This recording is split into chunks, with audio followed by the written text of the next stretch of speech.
नमस्कार साथियों, आप सभी का हमारे YouTube चैनल पर स्वागत है। आज मुख्य रूप से हम 3-4 जो बिंदु हैं उन पर चर्चा करेंगे। और पिछले जैसे ही जो एग्ज़ाम ग्रेड फर्स्ट है, ग्रेड थर्ड है, ग्रेड सेकंड है, जैसे एग्ज़ाम हुए हैं उनके बाद विद्यार्थी लगातार जुड़े भी हुए हैं, कुछ सोशल मीडिया के माध्यम से, कुछ फ़ोन के माध्यम से। तो वो बार बार यही जो विद्यार्थी तीनों जो एग्ज़ाम हुई, तीनों एग्ज़ाम एक साथ थी, तीनों की भर्ती प्रक्रिया एक साथ हुई, तीनों के एग्ज़ाम लगभग बहुत कम समय हमें मिला। तो विद्यार्थी काफ़ी विचलित हैं कि हम पिछली बार की तरह अब जो नई भर्तियां आगे आनी हैं उनमें ग्रेड फर्स्ट भी बता रहे हैं, ग्रेड सेकंड भी बताई जा रही है, और अभी ग्रेड थर्ड की भी लगभग 30 से 34 हज़ार पदों पर जो घोषणा हुई है हो सकता है वो भी जल्द आए। तो इन विषय को लेकर विद्यार्थी काफ़ी परेशान हैं। तो हम तैयारी किसकी करें? तो सबसे पहले हम पॉइंट ऑफ पिछले भर्तियों की यदि बात करें तो जो एग्ज़ाम हो चुके हैं उनकी, जैसे ग्रेड सेकंड है उसकी अभी आंसर की लगभग विषयों की आ चुकी है, साइंस मैथ की आंसर की भी नहीं आई है। इसके अलावा ग्रेड थर्ड है उसका रिजल्ट भी इस महीने के अंतिम सप्ताह में आ सकता है या मई के पहले वीक में आ जाएगा। और इसके अलावा ग्रेड फर्स्ट के रिजल्ट लगभग स्टार्ट हैं, और आंसर की बात है उन पर भी कार्य चल रहा है, हो सकता है 2-4-5 दिन में वो भी आ जाएंगी। तो अब जो विद्यार्थी इन परीक्षाओं में सफल हो चुके हैं, लगभग आइडिया है आपको मेरिट का, जैसे रीट की बात करें या ग्रेड सेकंड की या ग्रेड फर्स्ट की, ग्रेड फर्स्ट के तो लगभग रिजल्ट भी आने स्टार्ट हो गए हैं। इसी तरह रीट की बात की जाए तो आपको लगभग सभी मेरिट लिस्ट आपने इधर उधर पूछ भी लिया और देख आपको पता भी है कि आपका स्कोर यदि सेफ स्कोर है तो आप आगे की स्तर की जो अपनी है तैयारी स्टार्ट कर दें। जैसे आपके रीट में आपका सेफ स्कोर है तो आप ग्रेड सेकंड की न करके ग्रेड फर्स्ट या कॉलेज लेक्चरर, यदि आपने सेट का एग्ज़ाम दिया, अच्छा एग्ज़ाम हुआ है तो आप कॉलेज लेक्चरर की भी तैयारी कर सकते हैं। इसके अलावा जिन विद्यार्थियों ने ग्रेड सेकंड का जैसे साइंस से दिया है, एसएसटी से दिया, किसी भी सब्जेक्ट से दिया, तो इस ग्रेड फर्स्ट की जो वैकेंसी है वो भी पूरी संभावनाएं आने की, तो वो भी आगे जो भी भर्तियां हैं तो आप मान कर चलें कि मई या जून में सभी भर्तियां लगभग आ जाएंगी। और इसके बाद हम एग्ज़ाम पर भी बात करेंगे, क्योंकि ये भी एक बड़ा सवाल है कि सर इस साल में एग्ज़ाम होंगे या नहीं होंगे। तो आपको मैं एक बात बता दूं, पिछली बार भी शायद आपने ये गलतियां की होंगी कि एग्ज़ाम डेट आने के बाद हम तैयारी स्टार्ट करते हैं, और हम जब तक पूछते रहते हैं, हमारी एक आदत है कि इंसान सभी की, आपकी नहीं, जो भी तैयारी कर रहे हैं, हमारे साथ भी ऐसा हुआ है। जैसे 2016 में हम जब तैयारी कर रहे थे सेकंड ग्रेड की, तो वैकेंसी आने तक हम यही पूछते रहे कोचिंग वालों से या इधर उधर कि सर वैकेंसी इस साल आएगी? उन्होंने बोला आएगी वैकेंसी। तो कब तक आएगी? मार्च अप्रैल में इसका नोटिफिकेशन आ जाएगा और अक्टूबर नवंबर में इसका एग्ज़ाम होगा। तो चलो मार्च अप्रैल तक आएगा, मार्च अप्रैल में देखेंगे। तो अप्रैल में लगभग नोटिफिकेशन आया उसका, अप्रैल मई में, और आने के बाद हमने जो तैयारी है वो स्टार्ट की। तो उसका खामियाजा ये हुआ कि हमने कोचिंग भी की उस टाइम। तो लगभग आप मानकर चलें, एक बार जब हम पहली बार तैयारी कर रहे हैं तो हमें लगभग 12 से 15 महीने का समय हमें चाहिए होता है जब हम किसी भी एग्ज़ाम की तैयारी पहली बार कर रहे होते हैं, चाहे वो ग्रेड फर्स्ट हो, चाहे ग्रेड सेकंड हो, ग्रेड थर्ड हो, क्योंकि सिलेबस इतना बड़ा है, सब्जेक्ट भी है, जीके वाला पार्ट भी है। लेकिन हम तो मौसमी पढ़ाई के आदी हो जाते हैं, आदत पड़ जाती है हमें मौसमी पढ़ाई की। जैसे वैकेंसी आती है उस टाइम हम जो घर से बोरी बिस्तर ली और रूम ले लिया 3 महीने के लिए, 4 महीने के लिए। जैसे वैकेंसी ख़त्म हम भी ख़त्म, वहाँ से बोरिए बिस्तर बांधे और घर आ गए, और आगे फिर यही बात स्टार्ट कर देंगे, सर वैकेंसी कब तक आएगी, एग्ज़ाम कब तक होगा। तो इन बातों को आपको छोड़ना होगा, इनसे आपको थोड़ा ऊपर उठना होगा कि वैकेंसी आने के बाद कुछ भी नहीं होता है। वैकेंसी आने से पहले पहले आपकी ये कोशिश होनी चाहिए। आज आपका जैसे एग्ज़ाम दिसंबर में आपका एग्ज़ाम कंप्लीट हो गया था सेकंड ग्रेड का, और कुछ का जनवरी में। तो दिसंबर में जैसे एग्ज़ाम कंप्लीट हो गया तो आपको अपने रिजल्ट का मालूम चल गया होगा कि हमारा सिलेक्शन होगा या नहीं होगा। तो जनवरी चली गई, फरवरी चली गई, और अब मार्च चली जाएगी, अप्रैल चली जाएगी। जब तक 4 महीने हो जाएंगे अभी अप्रैल के बाद, तो आपको अब तक 4 महीने में आपने क्या पढ़ा वो आपको पता है, और आपने जो टाइम ख़राब किया है 4 महीने में इस नाम से कि वैकेंसी तो इस साल नहीं आएगी, 2023 में एग्ज़ाम होगा या नहीं होगा, एग्ज़ाम तो 2024 में होगा। आपको ये बात एक पूछने वाला हो कि 2024 में एग्ज़ाम होगा तो उसकी जगह कौन बैठेगा? 24 में भी आप ही बैठने वाले हैं और 23 में भी आप ही बैठने वाले हैं। तो आप किसी भी एग्ज़ाम को एक टारगेट ज़रूर बना लें। जैसे आप ग्रेड सेकंड की तैयारी कर रहे हैं तो आप टारगेट फिक्स कर सकते हैं कि हमारा एग्ज़ाम अक्टूबर में है और हम अक्टूबर में हमें इस सिलेबस को कंप्लीट करना है। यदि आप एग्ज़ाम की डेट का इंतज़ार करते रहे तो आप मानकर चलें आप सिलेक्शन की दौड़ में हो भी नहीं सकते, कभी भी नहीं हो सकते, क्योंकि हम 3-4 महीने में पढ़कर सिलेक्शन करवा लें ऐसा संभव नहीं है। मान लो 1-2% ऐसे स्टूडेंट होते भी हैं, गॉड गिफ्टेड हम मान सकते हैं उनको, वो अलग बात है, लेकिन सभी साथी एवरेज स्टूडेंट है। मुझे पता है कि टीचिंग लाइन में लगभग स्टूडेंट है जो एवरेज माइंड के हैं सभी, अब मैं भी आप भी सब में, तो हमें उसके लिए लगभग आप मानकर चलें उस वैकेंसी के लिए हमें कम से कम 4 से 5 महीने का जो समय है, कम से कम एग्ज़ाम डेट जैसे आज हमें 5 से 6 महीने कम से कम कड़ी मेहनत करनी पड़ती है। लेकिन जब आपने कभी भी तैयारी नहीं की और आप पहली बार तैयारी कर रहे हैं तो आपको उसके लिए कम से कम 12 से 15 महीने का हमें समय चाहिए होता है, क्योंकि दोनों पार्ट्स होते हैं। हमें पहली बार में तो यही नहीं पता चलता कि बहुत कम ऐसे स्टूडेंट होते हैं जो इस बेस के आधार पर तैयारी करते हैं कि पेपर का पैटर्न कैसा है, पेपर का लेवल कैसा है, पिछले पेपर हुए उनको हम देखें, ये हम नहीं देखते। हमारी सबसे बड़ी मिस्टेक रहती है कि हम डायरेक्ट तैयारी स्टार्ट कर देते हैं, किसी ने बुक्स बताई और उन बुक्स को रटना स्टार्ट कर देते हैं। इसी तरह जीके का रहता है। तो आप उस एग्ज़ाम की अप्रोच देखें, उस एग्ज़ाम का लेवल देखें, पैटर्न देखें कि एग्ज़ाम किस लेवल पे हो रहा है, एग्ज़ाम करवा कौन रहा है और इस यहाँ किस तरह के पेपर बनाए जाते हैं और पेपर का लेवल क्या रहता है और किस किताबों से पेपर बनाए जा रहे हैं। तो उन सब चीज़ों का आपको पता होना चाहिए। आप बिल्कुल यदि आड़ू तरीके से जिसे बोलें, यदि आप तैयारी करेंगे तो आपकी जो सक्सेस रेट है वो 0 रहेगी। लेकिन इन बातों को सोचने के लिए यदि आप इन बातों पर विचार कर लेते हैं, इन बातों को सोच लेते हैं, यदि ये बातें आपको पता है तो आप मानकर चलें उस एग्ज़ाम को पास करने के लिए आपको उससे आधी मेहनत करनी पड़ेगी। हम कई बार बहुत फालतू चीज़ें, बहुत ज़्यादा मैटर है जो पढ़ते हैं और एग्ज़ाम उतना नहीं मांगता है, उस एग्ज़ाम की डिमांड ही नहीं है और हम इतने बड़े ग्रंथ पढ़ लेते हैं और फिर भी हमारा सिलेक्शन नहीं होता। क्योंकि जब तक आपको एक सही गाइडेंस यदि आपके पास है तो मैं समझता हूँ आपको कोचिंग की भी आवश्यकता नहीं है। और कोचिंग से ज़्यादा मैं मानता हूँ आपकी जो सेल्फ स्टडी है वो काम आएगी। कोचिंग एक सहारा है, केवल आपको मार्ग प्रशस्त करने का, आपको मार्ग दिखाने का। बाकी कोचिंग, यदि अकेले कोचिंग के सहारे आप मान रहे हैं कि मेरा सिलेक्शन हो जाएगा, तो ऐसा बिल्कुल भी नहीं है। आपको यदि आपने एक बार कोचिंग कर ली है, जैसे पिछले एग्ज़ाम में आपने कोचिंग की और आप इस एग्ज़ाम के लिए दोबारा यदि कोचिंग ज्वाइन करते हैं तो वो बिल्कुल गलत है, क्योंकि आप उस शिखर तक पहले पहुंच चुके हैं, उस पीक तक पहुंच चुके हैं जहां कोचिंग में आपको करवाया गया। यदि आप दोबारा कोचिंग करेंगे तो आप वापस 0 से स्टार्ट करेंगे और वापस वहीं तक आकर सिलेक्शन से फिर भी आप बाहर हैं। आपने बहुत कुछ पिछले जब आपने कोचिंग की, पूरा आपने नींव है जो आपकी बिल्कुल भर चुकी है। आपको केवल और केवल आगे उसके जो ऑब्जेक्टिव है या उसको जो रिवीजन है आपको करना है। और वो तरीका, अब कोचिंग में ऐसा नहीं है कि हमने सारा कुछ करवा दिया और वो का वो वहाँ पेपर में छपेगा, ऐसा भी नहीं है।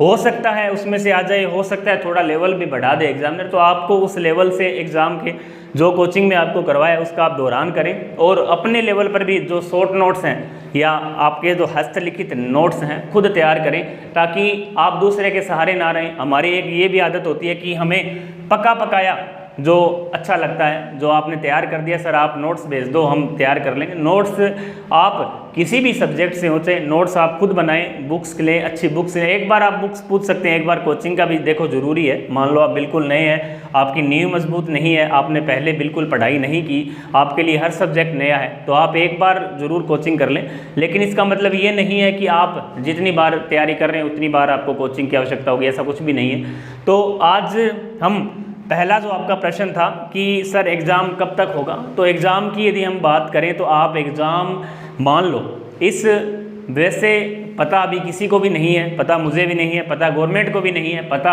जो वैकेंसी करवाने वाली संस्था है आरपीएससी या दिनस्थ बोर्ड उनको भी नहीं है, क्योंकि उनके पास भी अभी तक सूचना नहीं है। केवल एक कथन सरकार के द्वारा, शिक्षा मंत्री के द्वारा, गहलोत साहब के द्वारा जारी किया गया कि हम 1 लाख पदों पर भर्तियां करेंगे और उसका जो विश्लेषण है अभी तक नहीं किया गया है। लेकिन हमारे अनुमान के मुताबिक जब 1 लाख भर्तियों की घोषणा हो रही है तो आप मानकर चलें 1 लाख पद शिक्षकों के बिना नहीं भरे जा सकते। 1 लाख पदों की यदि हम बात करें तो वो पद शिक्षक भर्ती के बिना पूरे नहीं होंगे, चाहे ग्राम सेवक हो, पटवारी हो, एलडीसी हो, कुछ भी हो, टेक्निकल हेल्पर, सभी की भर्तियां यदि जोड़ लें, आरएस हो, तो भी वो 15 से 20 हज़ार में कंप्लीट हो जाती है।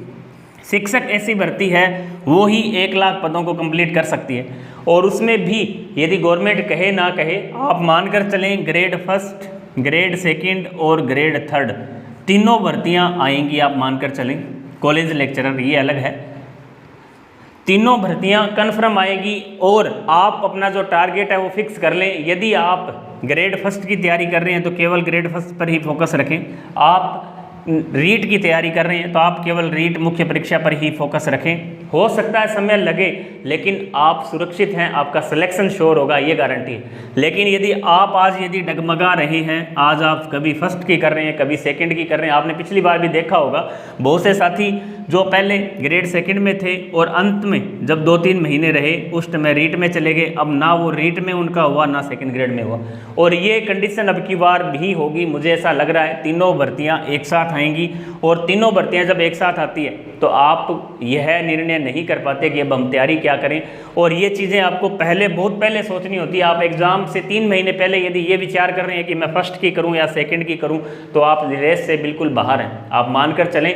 लेकिन हमारी मजबूरी होती है, आप जब प्रश्न पूछते हैं तो हमें बताना पड़ता है, गुस्सा तो बहुत आता है उस टाइम कि अब आप पहले कहाँ थे, जब अब ये समय चल रहा है जब कोई भी स्टूडेंट नहीं पढ़ रहा, आराम से मस्ती मार रहे हैं, क्योंकि सर अभी तो एग्ज़ाम ही नहीं है, अभी तो एग्ज़ाम हमने दिया है, अभी तो एग्ज़ाम 2023 में होगा ही नहीं, 2000 आपसे ये पूछने वाला हो भी 2000 मान लो 24 में एग्ज़ाम होगा, मैं मानकर चलता हूँ, मान लो 2024 में भी हो, तो क्या आपकी तैयारी है? क्या आप 2024 तक अपना जो सिलेबस है कर लेंगे?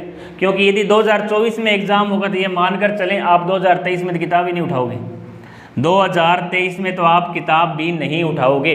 मान लो 2024 में अगस्त में एग्ज़ाम है, 6 महीने, फिर भी तैयारी का समय कितना मिला?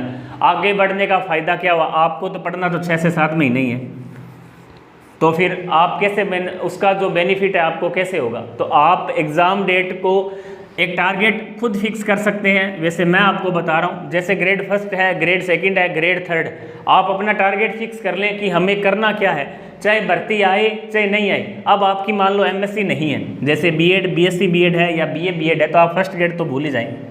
अब बात रही सेकंड और थर्ड की, सेकंड और थर्ड एसएसटी के लिए बिल्कुल सेम है। एसएसटी है यदि लैंग्वेज है, संस्कृत है, पंजाबी है, हिंदी है, इंग्लिश है, तो उनके लिए तो सेकंड और थर्ड में कोई ज़्यादा बड़ा डिफरेंस भी नहीं है। साइंस में थोड़ी दिक्कत हो सकती है, मैथ साइंस के अंदर, क्योंकि मैथ और साइंस का जो लेवल है वो थोड़ा अलग है, उनमें डिफरेंस है ग्रेड थर्ड और सेकंड में।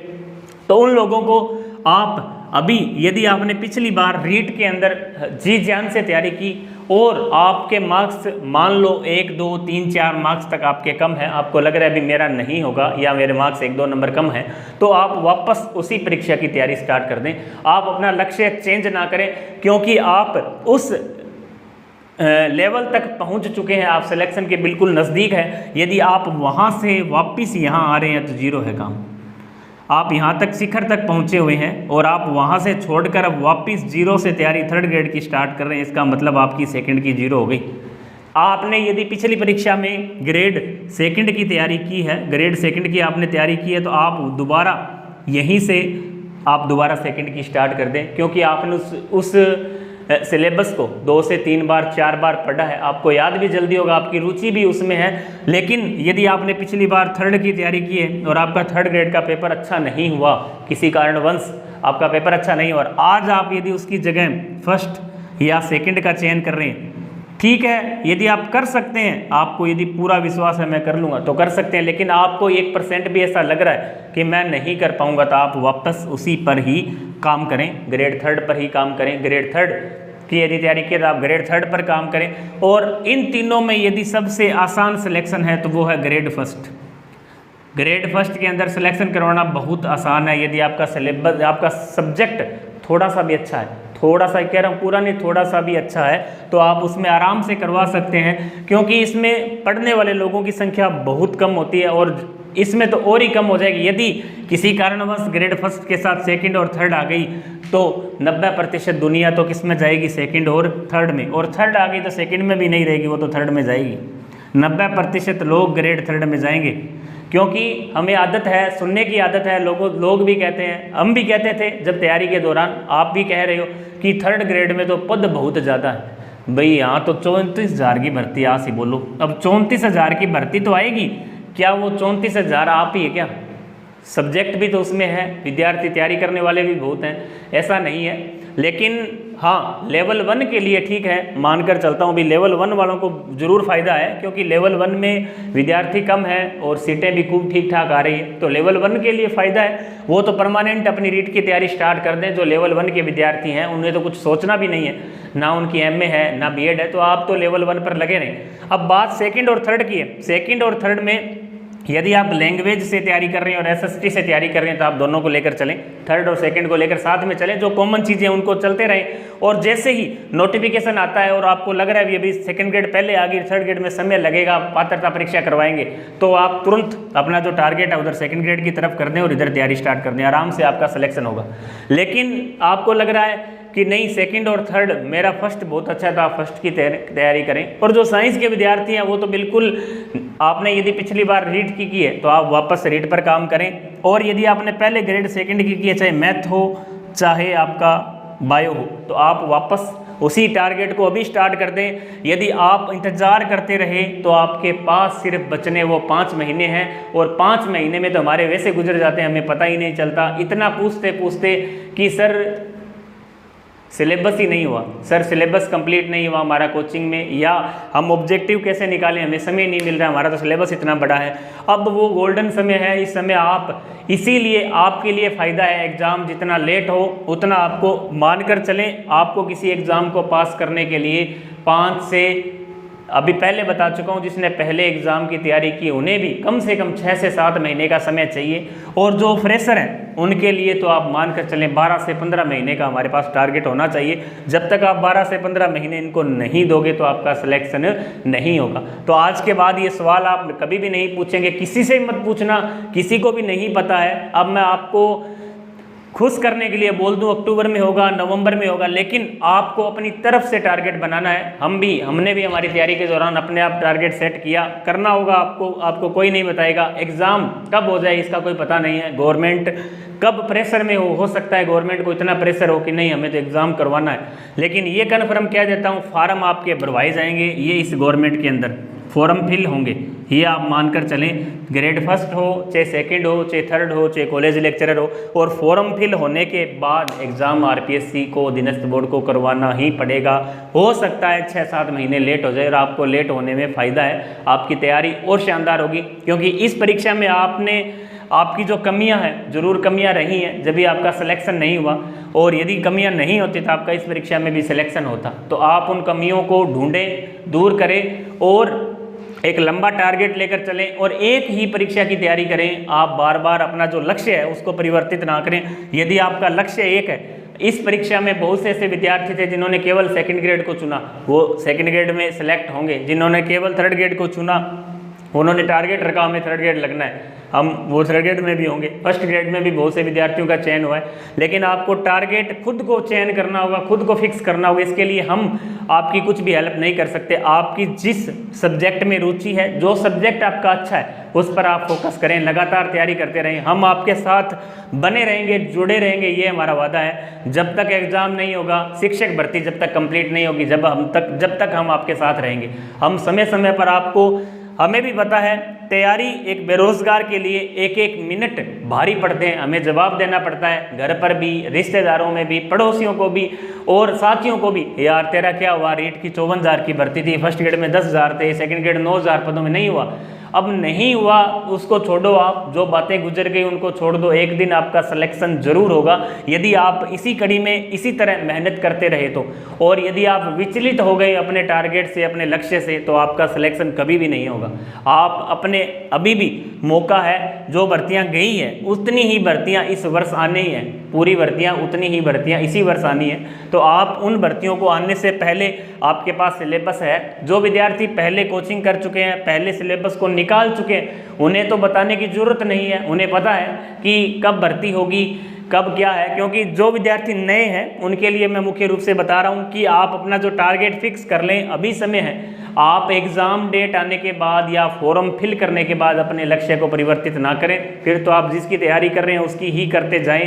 पिछली परीक्षा में मैंने अभी आपको बताया था कि बहुत से ऐसे साथी थे वो पहले फर्स्ट की कर रहे थे, फर्स्ट से सीधे कहाँ चले गए, थर्ड ग्रेड में, और सेकंड की जो कर रहे थे सेकंड से भी कहाँ चले गए, थर्ड ग्रेड में। तो फर्स्ट और सेकंड में कंपटीशन ना के बराबर था। अभी आप रिजल्ट में भी देख सकते हैं, और आगे रिजल्ट आएंगे जब भी आप सेकंड ग्रेड के आएंगे उस टाइम भी देख सकते हैं कि तीनों भर्तियों को साथ होने के कारण सबसे ज़्यादा फायदा किसको हुआ, फर्स्ट ग्रेड को। तो मैं अभी भी बता रहा हूँ फर्स्ट ग्रेड का ईजी है, यदि आपका सब्जेक्ट ठीक है तो आप फर्स्ट ग्रेड का चयन करें। सेकंड और थर्ड की आप साथ कर सकते हैं, क्योंकि अब की बार राजस्थान जीके और सब्जेक्ट का योगदान है। साइंस और मैथ के विद्यार्थी केवल टारगेट कर ले सेकंड की ये सेकंड और थर्ड की थर्ड।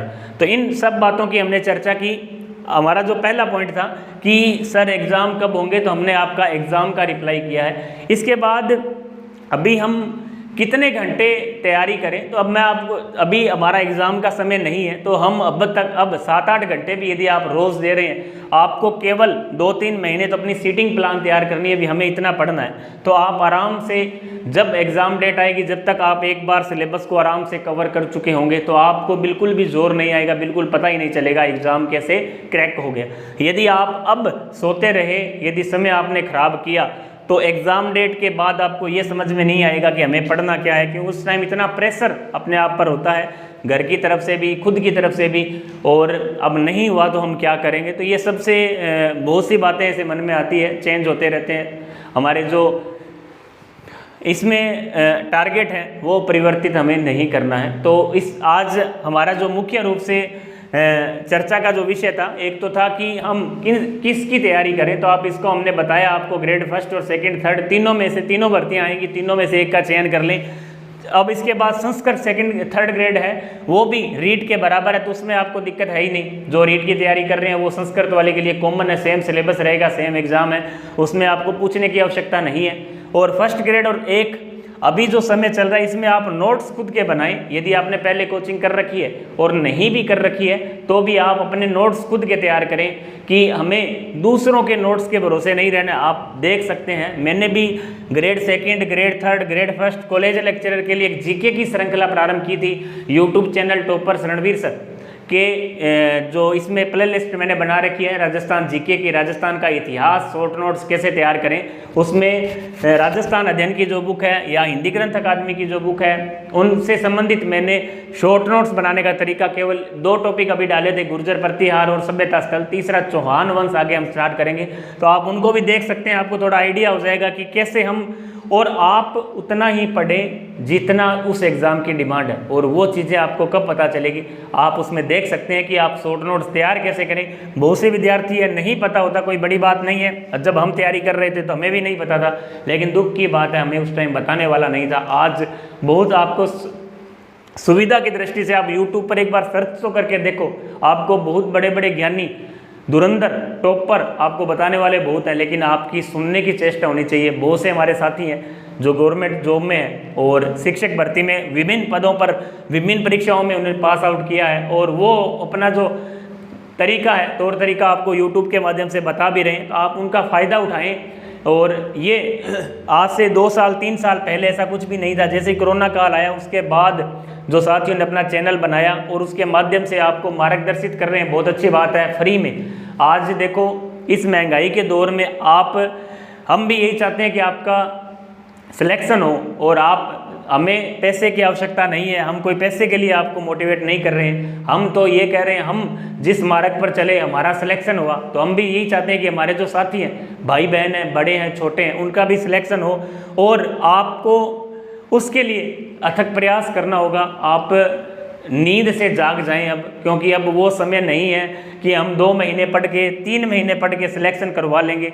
दिनों दिन कंपटीशन बढ़ रहा है, पढ़ने वाले साथी भी बढ़ रहे हैं, लेकिन हम आज इस बात से चिंतित है कि सर एग्ज़ाम डेट नहीं है, तो एग्ज़ाम डेट आने के बाद बताओ आप क्या कर लोगे, कुछ भी नहीं कर पाओगे। तो आप एग्ज़ाम डेट को छोड़ दें, आज ही अपना जो टारगेट है फिक्स करके अपनी जो तैयारी है वो स्टार्ट करें। और एग्ज़ाम कन्फर्म होना है, कभी भी हो सकता है 3-4 महीने देरी से हो, बाकी होना फिक्स है। तो आप इस जो चर्चा को आज हम यहीं विराम दे रहे हैं, आगे नेक्स्ट वीडियो में फिर आपसे मुलाकात करेंगे। जब तक के लिए जय हिंद, जय भारत, जय राजस्थान।